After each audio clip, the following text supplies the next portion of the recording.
Hello everyone, welcome to exam aura और 10 मई की current affair में आपका स्वागत है। आज का सेशन आपके लिए बहुत ही इंपॉर्टेंट होने वाला है क्योंकि आज के सेशन में हम 10 मई की मोस्ट इंपॉर्टेंट न्यूज़ को कवर करेंगे जो कि आपके एग्जाम पॉइंट ऑफ व्यू से बहुत ही इंपॉर्टेंट है। तो बढ़ते हैं पहली न्यूज़ की तरफ। पहली न्यूज़ है जस्टिस सुधांशु धुलिया और justice Pardiwala take oath as Supreme Court जज। सुधांशु धुलिया ने और जस्टिस परदीवाला ने सुप्रीम कोर्ट के जज के तौर पर शपथ ली है। ये आपको ध्यान रखना है। इनके बारे में पढ़ते हैं। देखिए, चीफ जस्टिस ऑफ इंडिया कौन है? एन.वी. रमन है। इन्होंने एडमिनिस्ट्रेड किया है किसको? ओथ सेरेमनी को। इन्होंने धुलिया जी को और परदीवाला जी को क्या है? शपथ दिलाई है सुप्रीम कोर्ट के जज के तौर पर। ठीक है, ये आपको ध्यान रखना है।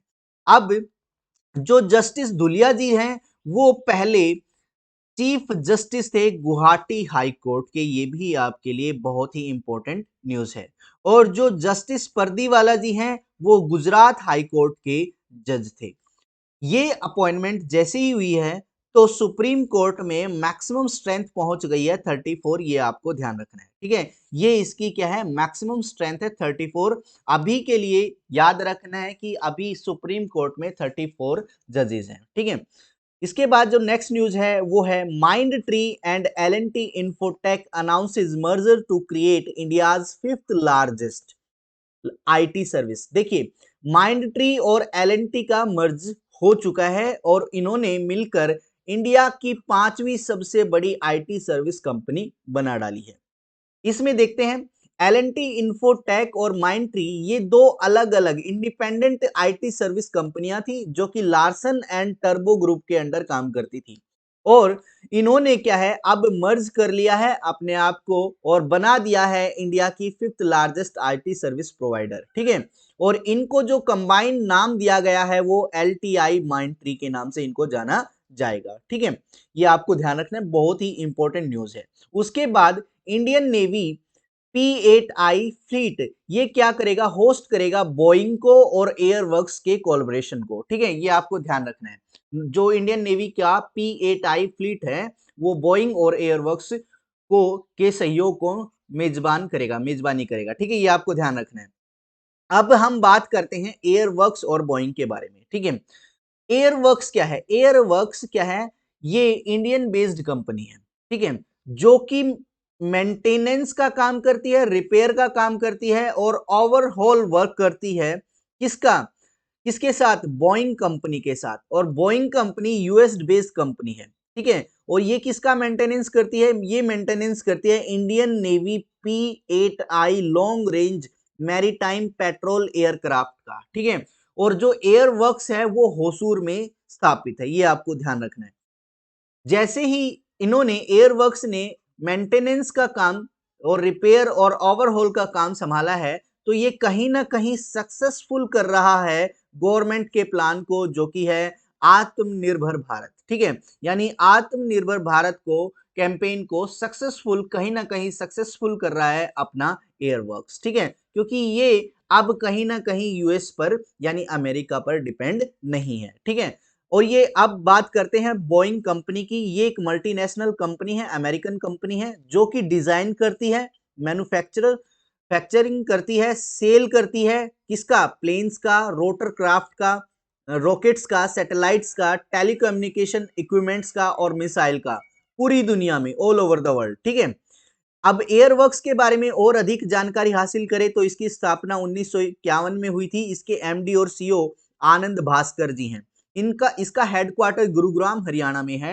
ये आपको ध्यान रखना है, पूछा जा सकता है। उसके बाद अगली न्यूज है Haryana government launches e Adhigam scheme to distribute tablets to students. यानी हरियाणा गवर्नमेंट ने एक स्कीम लॉन्च की है जिसका नाम है ई अधिगम, और ये इसलिए लॉन्च की गई है ताकि स्टूडेंट्स को टैबलेट्स बांटे जाएं, टैब बांटे जाएं। ठीक है, अब देखिए क्या न्यूज है। ई Adhigam scheme under which 3 lakh students यानी 3 लाख स्टूडेंट्स विद्यार्थियों को क्या है? टैबलेट्स बांटी जाएंगी। क्यों बांटी जाएंगी?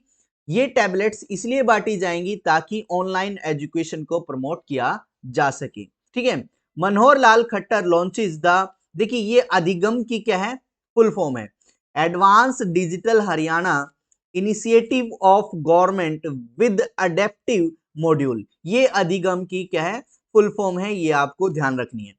ये जो स्कीम है वो महर्षि दयानंद यूनिवर्सिटी रोहतक से शुरू की गई है, ये आपको ध्यान रखना है, बहुत ही इंपॉर्टेंट न्यूज है। अब गवर्नर ऑफ हरियाणा कौन है, ये है भंडारू दत्तात्रेय, और नेशनल पार्क हरियाणा में कालेसर नेशनल पार्क और सुल्तानपुर नेशनल पार्क है। नेक्स्ट न्यूज है, केरला गवर्नमेंट लॉन्च सैली ऐप, यानी केरला गवर्नमेंट ने एक ऐप जारी किया है जो कि जिसका नाम है सैली ऐप, और ये क्या करेगा, डायग्नोज करेगा और कंट्रोल करेगा लाइफस्टाइल डिसीजेज को, यानी जो हमारी दैनिक एक तरीके से जो अपनी जीवन शैली से जुड़ी बीमारियां हैं उनके निदान और नियंत्रण के लिए एक सैली ऐप शुरू किया गया है केरला में, ठीक है, ये आपको ध्यान रखना है। अब देखिए इस ऐप के बारे में पढ़ते हैं। देखिए जो ये गवर्नमेंट ऑफ केरला है, इन्होंने सैली ऐप को लॉन्च किया है और ये कंट्रोल करेगा और डायग्नोज करेगा क्या, लाइफस्टाइल डिजीजेस को। इसमें क्या आएगा, ब्लड प्रेशर आएगा, शुगर आएगा, ठीक है, अस्थमा आएगा, टीबी आएगा, ठीक है, बहुत सारी जो अपने दैनिक जीवन शैली में जो बीमारियां होती हैं उनको क्या करेगा, डायग्नोज करेगा और कंट्रोल करेगा, ठीक है, ये ऐप। अच्छा, ये ऐप कौन से प्लान के तहत जारी किया गया है, लॉन्च किया गया है, ये नव केरला कर्मा प्लान के तहत इसको जारी किया गया है, ठीक है। अब देखिए आपको पता है विलेज लेवल पर आशा वर्कर्स काम करते हैं, तो आशा के बारे में पूछा जा सकता है, इसकी फुल फॉर्म आपसे पूछी जा सकती है। आशा की जो फुल फॉर्म है वो है एक्रीडिटेड सोशल हेल्थ एक्टिविस्ट, ठीक है, एक्रीडिटेड सोशल हेल्थ एक्टिविस्ट, ये क्या है, आशा की फुल फॉर्म है, आप इसको ध्यान रखें। केरला की कैपिटल कौन है, तिरुवनंतपुरम है, और यहाँ के गवर्नर आरिफ मोहम्मद खान है, और यहाँ के चीफ मिनिस्टर कौन है, पिनरई विजयन है, ये आप ध्यान रखेंगे। इसके बाद जो नेक्स्ट न्यूज है वो है Adani Wilmar become India's largest FMCG company surpassing HUL, यानी हिंदुस्तान यूनिलीवर लिमिटेड। यानी क्या है, इस न्यूज के बारे में डिटेल में पढ़ते हैं। जो अदानी विलमार लिमिटेड है वो सबसे बड़ी largest fast moving consumer goods company बन गई है, यानी एफएमसीजी कंपनी बन गई है। एफएमसीजी का मतलब होता है fast moving consumer goods company. ये क्या है, इन्होंने बीट कर दिया है, पछाड़ दिया है हिंदुस्तान यूनिलीवर लिमिटेड को, आप ध्यान रखेंगे। अब अदानी ग्रुप कब स्थापित हुआ, ये ग्रुप स्थापित हुआ था 1988 में, और इनका हेडक्वार्टर कहां पर है, ये अहमदाबाद गुजरात में है। चेयरमैन गौतम अदानी है और मैनेजिंग डायरेक्टर राजेश अदानी है, ये आप ध्यान रखेंगे। उसके बाद नेक्स्ट न्यूज है, Delhi government announce Delhi startup policy to aid the entrepreneur, ठीक है, क्या है, दिल्ली सरकार ने क्या किया है, दिल्ली स्टार्टअप नीति की घोषणा कर दी है। अब ये दिल्ली स्टार्टअप नीति क्या है, पॉलिसी क्या है, इसके बारे में एक बार पढ़ लेते हैं। देखिए दिल्ली कैबिनेट ने अप्रूव किया है दिल्ली स्टार्टअप पॉलिसी को, जो जिसका मकसद है, एम है टू क्रिएट इकोसिस्टम, एक ऐसा एनवायरमेंट बनाना जिसमें लोग लॉन्च कर सके, किसको, अपने स्टार्टअप्स को, और उनको प्रोवाइड कराना है क्या, फिस्कल यानी आर्थिक एवं नॉन फिस्कल इंसेंटिव, क्या है, इंसेंटिव प्रोवाइड कराना, पैसा प्रोवाइड कराना, कोलेट्रल फ्री लोन्स यानी बिना कुछ गिरवी रखे लोन मिल प्रोवाइड कराना है, ठीक है, फ्री कंसल्टेंसी, और उनको क्या है, फ्री कंसल्टेंसी प्रोवाइड कराना है इसी पॉलिसी के तहत, और एक्सपर्ट प्रोवाइड कराना है, लॉयर्स प्रोवाइड कराना है, और चार्टर्ड अकाउंटेंट प्रोवाइड कराना है। ये पॉलिसी बहुत ही इंपॉर्टेंट है जो कि एंटरप्रेन्योरशिप के लिए मानी जाती है, ठीक है, ये आपको ध्यान रखना है। अब क्या है, इस पॉलिसी के तहत फोकस किया जाएगा यूथ्स पर, यानी जो हमारे नौजवान हैं उन पर फोकस किया जाएगा ताकि उनको सिखाया जा सके एंटरप्रेन्योरशिप, ठीक है, और कब सिखाया जाए, ये 9 to 12th क्लास में ही क्या है, आपको एंटरप्रेन्योरशिप सिखाई जाएगी आपके स्कूल लेवल पर, ठीक है, जिसको एक स्कीम के अंडर जोड़ा गया है, एक प्रोग्राम के अंडर जोड़ा गया है जिसका नाम है business blaster programme. Business blaster programme क्या है, एक ऐसा प्रोग्राम है जिसमें 9 to 12 स्टूडेंट्स को ही एंटरप्रेन्योरशिप के बारे में पढ़ाया जाएगा, ठीक है, ये आपको ध्यान रखना है। अच्छा, इस पॉलिसी को मॉनिटर करने के लिए कमेटी बनाई गई है जिसको हेड करेंगे क्या, दिल्ली के फाइनेंस मिनिस्टर, ये भी आपको ध्यान रखना है। उसके बाद है नेक्स्ट न्यूज है, एक बुक को लॉन्च किया गया जिसका नाम है इंडो पाक वार 1971 रेमिनिसेंसेस ऑफ एयर वॉरियर्स। ठीक है, ये राजनाथ सिंह के द्वारा क्या की गई है, लॉन्च की गई है, पब्लिश की गई है। ठीक है, ये आपको ध्यान रखना है। Defence minister Rajnath Singh has released a book, क्या नाम है, इंडो पाक पाक war 1971 reminiscences of air warrior.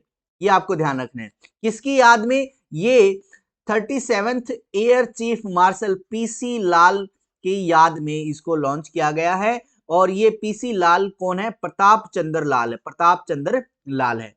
अब ये प्रताप चंद्र लाल जो हैं वो क्या रहे हैं, ये vice chief of air staff भी रहे हैं 1965 की जंग में, और 7th chief of air staff भी रहे हैं 1971 की जंग में। ये आपको ध्यान रखना है।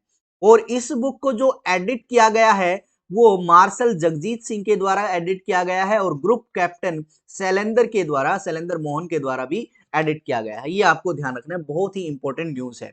बुक और ऑथर के बारे में आपसे पूछा जाता है, ये आप ध्यान रखें। उसके बाद है नेपाल के कामी रीता शेरपा, ये माउंट एवरेस्ट पर 26वीं बार चढ़े हैं और एक वर्ल्ड रिकॉर्ड बनाया है। ठीक है, इसके बारे में पढ़ लेते हैं। नेपाल के लीजेंडरी क्लाइंबर कामी रीता शेरपा, ये माउंट एवरेस्ट पर जो कि टॉलेस्ट है, वर्ल्ड की टॉलेस्ट है, 26वीं बार उस पर चढ़े हैं और एक नया वर्ल्ड रिकॉर्ड सेट किया है। ये आप ध्यान रखेंगे। ठीक है, अच्छा, जो कामी रीता ने जो रूट का इस्तेमाल किया है वो कभी 1953 में न्यूजीलैंडर सर एडमंड हिलेरी और नेपाल के शेरपा तेंजिंग नोर्गे ने इस्तेमाल किया था। यानी 1953 में जो न्यूजीलैंड के क्लाइंबर हैं एडमंड हिलेरी, इन्होंने और तेंजिंग नोर्गे ने जिस रास्ते का इस्तेमाल किया था उसी रास्ते का इस्तेमाल कामी रीता ने अब किया है। ये आप ध्यान रखना। ठीक है, उसके बाद है Manipur Poumai Naga area declared drug free zone. ठीक है, ये बहुत ही इंपॉर्टेंट न्यूज है। पोमाई नागा एरियाज, यहाँ पर क्या है, कुछ ट्राइब्स रहते हैं, जनजाति रहती हैं, इन्होंने अपने आप को ड्रग फ्री जोन में रख लिया है, एक तरीके से घोषित कर दिया, अपने आप को ड्रग फ्री जोन घोषित कर दिया है। देखिए क्या है, क्या न्यूज है। In Manipur Poumai tribes has declared that Poumai inhabited area will be drug free zone, यानी Poumai habited area drug free zone होगा, ऐसा डिक्लेयर कर दिया है पोमाई ट्राइब ने। ठीक है, इसको सपोर्ट किया है स्टेट गवर्नमेंट ने। ठीक है, state governments war on drug campaign ने इसको सपोर्ट किया है, ये आप ध्यान रखना। ठीक है, इसके तहत एक रेजोल्यूशन पास किया गया है। ठीक है, रेजोल्यूशन पास किया गया है और सरकार की तरफ से यह सुनिश्चित किया गया है कि डिफोरेस्टेशन यानी जंगलों को काटने को टॉलरेट नहीं किया जाएगा और जो पॉपी प्लांटेशन है उसको रोका जाएगा। अब ये पॉपी प्लांटेशन क्या है, ये एक तरीके का ओपियम है। ठीक है, रीजनल ओपियम है। इस पॉपी प्लांटेशन यानी पॉपी प्लांट को एज ए ओपियम यूज किया जा सकता था। ठीक है, तो मणिपुर गवर्नमेंट ने इस ओपियम प्लांटेशन को, पॉपी प्लांटेशन को क्या कर दिया है, बैन कर दिया है। अब इसको यहां पर नहीं उगाया जाएगा। ठीक है, मणिपुर के जो चीफ मिनिस्टर है वो एन बीरेन सिंह है और मणिपुर की जो कैपिटल इंफाल है, मणिपुर के गवर्नर क्या है, लेफ्टिनेंट गणेशन है। ठीक है, ये आपको ध्यान रखना है। ठीक है, गणेशन है, ये आपको ध्यान रखना है। अगली न्यूज है, Priyanka Mohite become the first Indian women to climb 5 peak above 8000 metre. 8000 metre से ऊपर जितनी भी पीक्स हैं उन पर चढ़ने वाली पहली भारतीय महिला कौन है, प्रियंका मोहिते हैं। ठीक है, ये आप ध्यान रखेंगे। प्रियंका मोहिते के बारे में और क्या जानकारी है देखते हैं। प्रियंका मोहिते ये महाराष्ट्र के सतारा डिस्ट्रिक्ट से हैं और ये फर्स्ट इंडियन वुमेन है टू क्लाइंब 5 पीक्स, 5 चोटियों पर चढ़ने वाली भारत की पहली महिला है और वो चोटियां 8000 मीटर से ऊपर है। ठीक है, Priyanka achieved milestone after climbing mount Kanchenjunga. अब माउंट कंचनजंगा कहां पर है, सिक्किम में है और ये भारत की पहली हिमालयन चोटी है जो सबसे ऊंची है। देखिए, सबसे ऊंची फर्स्ट नंबर पर आता है माउंट एवरेस्ट, सेकंड पर आता है कौन सा, K2 और थर्ड पर आता है कंचनजंगा। ठीक है, तो कंचनजंगा पर इन्होंने चढ़ाई की है। 2020 में ये इन्होंने एक बहुत ही prestigious Tenzing Norgay adventure award जीता था और 30 साल की उम्र में इन्होंने माउंट एवरेस्ट पर चढ़ाई की थी 2013 में, और माउंट लोहोत्से इन 2018 में, और माउंट मकालू इन 2019 और अन्नपूर्णा पर 2021 में इन्होंने चढ़ाई की थी। ठीक है, तो 5 पीक्स हैं जिन पर इन्होंने चढ़ाई कर ली है और ये भारत की पहली इंडियन वुमेन्स है जो कि बन गई है। ठीक है, अब है नेक्स्ट जो न्यूज है वो है पुष्प कुमार जोशी, इनको एचपीसीएल का चेयरमैन और मैनेजिंग डायरेक्टर बनाया गया है। ये आपको ध्यान रखना है, पुष्प कुमार। तो ये भी एक नई अपॉइंटमेंट है जो कि आपको ध्यान रखनी है। पुष्प कुमार जोशी के बारे में हम बात करें तो इनको एमडी बनाया गया है, ये अभी जानते हैं आप। कहाँ किसका एमडी बनाया गया है? हिंदुस्तान पेट्रोलियम कॉर्पोरेशन लिमिटेड का, एचपीसीएल का, ये आपको ध्यान रखना है। और जो एचपीसीएल है वो third largest oil refining company है, ये अभी आपको ध्यान रखना है। इसकी स्थापना 1974 में हुई थी। इसके सीईओ और चेयरपर्सन वो मुकेश कुमार सुराना है। मुकेश कुमार सुराना इसके सीईओ भी हैं और चेयरपर्सन भी है। ये इसको ऑन कौन ऑन करता है? Oil and natural gas corporation यानी ओएनजीसी इसकी पेरेंट कंपनी है। जो हिंदुस्तान पेट्रोलियम कॉर्पोरेशन लिमिटेड है इसकी पेरेंट कंपनी ओएनजीसी है, ये आपको ध्यान रखना है। इसका हेडक्वार्टर मुंबई में है, ये भी आपको ध्यान रखना है। इसके बाद है अगली न्यूज है Indian grandmaster D Gukesh win Sunway Formentera open chess tournament. ठीक है, यानी Indian grandmaster D Gukesh ने जीता है Sunway Formentera open chess tournament. ठीक है, अब देखिए इंडियन ग्रैंड मास्टर इन्होंने ये जीता है और ये फर्स्ट चीजेबल सनवे फोमेंत्रा ओपन 2022 के नाम से जाना गया टूर्नामेंट है। ठीक है, ये कहां पर हुआ था? ये इन पुंटा परिमा में हुआ था। ठीक है, पुंटा परिमा में ये खेला गया टूर्नामेंट था। ठीक है, और इसको जीत लिया है डी गुकेश ने, ये आपको ध्यान रखना है। अच्छा, it was hat trick of the title for him, यानी ये हैट्रिक है, तीसरी बार जीता गया टाइटल है। He had previously won La Roda tournament, La Roda tournament भी इन्होंने जीता है और मेनोरका ओपन भी इन्होंने रिसेंटली जीता है, मेनोरका। ठीक है, ये आपको ध्यान रखना है, मेनोरका ओपन और ला रोडा टूर्नामेंट भी इन्होंने जीत लिया। तीसरी बार इन्होंने इस टूर्नामेंट को जीता है सनवे फोमेंत्रा। ठीक है, इसके बाद 15 ईयर ओल्ड, इसकी उम्र महज कितनी है? 15 ईयर्स है, और इन्होंने क्या है, किसको हरा दिया है? अमेरिकन जीएम हेक एम मार्टिरो श्यान को, इनको हरा दिया है। और क्या है, ये 8 पॉइंट से हराया है और अब क्या है, ये टूर्नामेंट में विजयी हुए हैं। इसके बाद है नेक्स्ट न्यूज है Indian Bank launched digital broking solution e broking. ये बहुत ही इंपॉर्टेंट है, ई ब्रोकिंग सॉल्यूशन को लॉन्च करने वाला बैंक कौन सा है? इंडियन बैंक है। अच्छा, इसके बारे में पढ़ते हैं। इंडियन बैंक ने क्या है, एक पब्लिक सेक्टर बैंक है और इन्होंने डिजिटल ब्रोकिंग को लागू किया है, सॉल्यूशन को लागू किया है जिसका नाम है ई ब्रोकिंग। ये एक स्ट्रेटेजिक मूव है toward comprehensive digitalisation of its customer product, यानी अपने कस्टमर प्रोडक्ट को डिजिटलाइज करने के लिए एक मूव है, एक पहल है जो कि ई ब्रोकिंग के नाम से जानी जाएगी। और ये ई ब्रोकिंग क्या करती है? ये इंस्टेंट और पेपरलेस डीमेट ट्रेडिंग है जिसमें अकाउंट ओपनिंग सर्विस दी जाएगी। ठीक है, यानी आप क्या है, एक तरीके से डिजिटल तरीके से अपना account open, trading account open कर सकते हैं। ठीक है, अब ये जो सर्विस है ये अवेलेबल रहेगी through bank mobile banking app, यानी इंडिया ओसिस। ठीक है, ये जो है इंडिया ओसिस, इंडो ओसिस, ये जो है ये इनका मोबाइल ऐप है बैंक का, और इस मोबाइल ऐप से आप इस सर्विस को, ई ब्रोकिंग सर्विस को क्या है, इस्तेमाल कर सकते हैं। ठीक है, अब जो एमडी और सीईओ हैं इंडियन बैंक के वो शांतिलाल जैन है, बहुत ही इंपॉर्टेंट है, पूछा जा सकता है। इसका एस्टेब्लिशमेंट हुआ था 15 अगस्त 1907 को। इसका हेडक्वार्टर है जो इंडियन बैंक का वो चेन्नई तमिलनाडु में है, और जो टैगलाइन है बैंक की वो है taking bank technology to the common man. बहुत ही इंपॉर्टेंट टैगलाइन है जो कि पूछी जाती है कई बार, आप ध्यान रखेंगे। उसके बाद Utkarsh Mahotsav organised by the central Sanskrit university begins, यानी केंद्रीय संस्कृत विश्वविद्यालय द्वारा आयोजित उत्कर्ष महोत्सव शुरू हो गया है। ठीक है, ये 3 दिवसीय यानी 3 डे उत्कर्ष महोत्सव ये सेंट्रल संस्कृत यूनिवर्सिटी में दिल्ली में स्टार्ट हुआ है। ठीक है, इसका मेन ऑब्जेक्टिव क्या है? ये है to promote the Sanskrit language, Sanskrit भाषा को प्रमोट करना है ताकि across the country and beyond, यानी देश में भी प्रमोट करना है और देश से बाहर भी प्रमोट करना है, ये आपको ध्यान रखना है।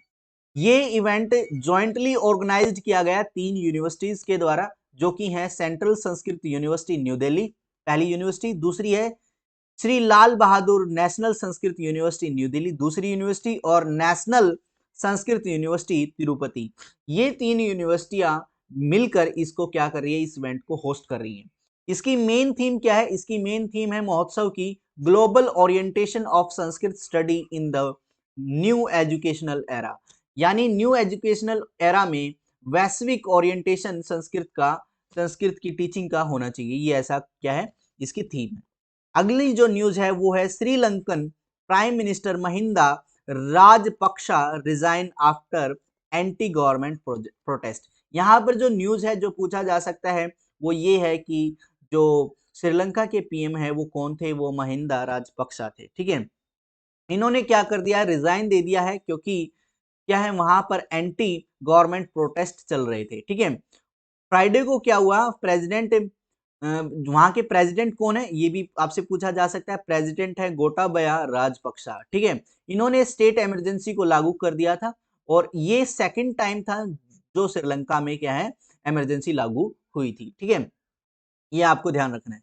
उसके बाद जो नेक्स्ट न्यूज है वो है जर्मनी में जो इंटरनेशनल शूटिंग स्पोर्ट फेडरेशन है, जूनियर वर्ल्ड कप है, वो स्टार्ट हो गया है 9 मई से, कहां पर? सूहल में। ठीक है, ये आपको ध्यान रखना है। जर्मनी में जो इंटरनेशनल शूटिंग स्पोर्ट फेडरेशन का जो वर्ल्ड कप है, जूनियर वर्ल्ड कप है, वो 9 मई से कहां पर? सूहल में। ये आपसे पूछा जा सकता है, सूहल में स्टार्ट हो गया है।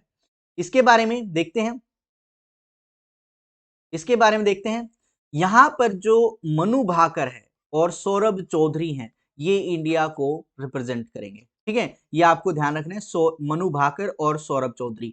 ऐसा भी पूछा जा सकता है मनु भाकर और सौरभ चौधरी कौन से गेम से संबंध रखते हैं। ठीक है, ये आपको ध्यान रखना है।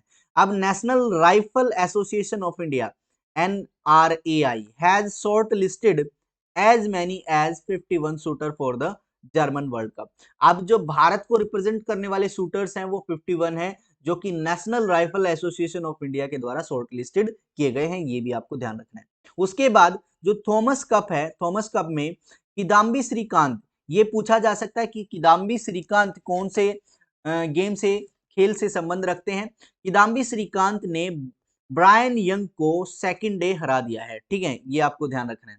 अब यहाँ पर जो इंपॉर्टेंट न्यूज है वो ये है कि जो थॉमस कप है वो बैडमिंटन से रिलेटेड है और थाईलैंड में इसको कराया जा रहा है, ये आपको ध्यान रखना है। ठीक है, अच्छा, उसके बाद है मैड्रिड ओपन। मैड्रिड ओपन ये क्या है, एक राइजिंग स्पेनिश टेनिस स्टार है जिसका नाम है कार्लोस एल्कराज। ठीक है, इन्होंने अलेक्जेंडर जेवरेव को हरा दिया है। ठीक है, और टाइटल को जीत लिया है, ये आपको ध्यान रखना है। किन्होंने जीता है?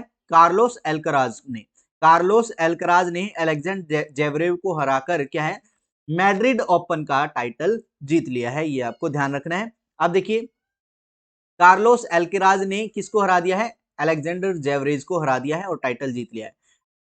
एल्कराज ने किसको हराया है? राफेल नडाल को भी हरा दिया है और वर्ल्ड के नंबर 1 नोवाक जोकोविक को भी हरा दिया है। नोवाक जोकोविक को भी हरा दिया है और क्या है टूर्नामेंट को अपने नाम पर कर लिया है। और जो ये टूर्नामेंट है ये क्ले कोर्ट टूर्नामेंट है, ध्यान रखना। मैड्रिड टूर्नामेंट जो है क्ले कोर्ट टूर्नामेंट है। अब जो एक देखिए, जो मैड्रिड टूर्नामेंट है वो डबल्स का भी होता है। अब डबल्स में किन्होंने जीता है? डबल्स को जीता है वेस्ले कुलहोफ ने और नील स्कुप्स्की ने और वेस्ले कुलहोफ ने इसको डबल्स को जीता है, मैड्रिड डबल को जीता है। इन्होंने किसको हराया? जुआन सेबेस्टियन कैबाल को हराया है और रॉबर्ट फेरा को हराया। ठीक है, मेंस डबल में। अब एक इंपॉर्टेंट न्यूज जो है वो ये भी है कि एरिना सेबालेंका इन्होंने हराया है, ये वुमेन्स का है। अराइना सेबालेंका इन्होंने हराया है एशले बार्टी को। एशले बार्टी को वुमेन्स मैड्रिड ओपन टाइटल में हराकर क्या है, वुमेन्स मैड्रिड ओपन टाइटल जीता है। ठीक है, किन्होंने जीता है? एरिना सेबालेंका ने। ठीक है, ये आपको ध्यान रखना, बहुत ही इंपॉर्टेंट न्यूज है और पेपर में पूछी जाती है। ठीक है, आपको क्या है, कार्लोस एल्कराज याद रखना है जो कि मेंस वाला है, और एरिना सेबालेंका इनको याद रखना है। किसको हराया? एशले बार्टी को। ठीक है, ये आपको ध्यान रखना है, मेंस वाला और वुमेन्स वाला। अब थॉमस कप और उबर कप जो है वो इंडिया मेंस टीम ने जर्मनी को हराया और वुमेन्स टीम ने कनाडा को हराया। ये आपको ध्यान रखना है। ठीक है, इसमें इंपॉर्टेंट न्यूज यही है कि थॉमस और उबर कप है, उन्होंने ये कहां पर खेले जा रहे हैं? ये बैंकॉक थाईलैंड में खेले जा रहे हैं। ठीक है, दूसरी बात इसमें जो इंपॉर्टेंट है वो ये है कि थॉमस कप क्या है, वर्ल्ड बैडमिंटन टीम चैंपियनशिप है। ये पुरुषों के लिए है, मेंस के लिए है, और जो उबर कप है वो वुमेन्स वर्जन है। ठीक है, थॉमस कप का वुमेन्स वर्जन उबर कप है, ये आपको ध्यान रखना है। ठीक है, अच्छा, ये जो आज की न्यूज थी, ये इतनी ही न्यूज थी। आई होप आपको सभी न्यूज अच्छी लगी हैं और समझ में आ गई है। आप इनको अपनी कॉपी में नोट डाउन करेंगे और वेट करेंगे कल की न्यूज का। Thank you very much.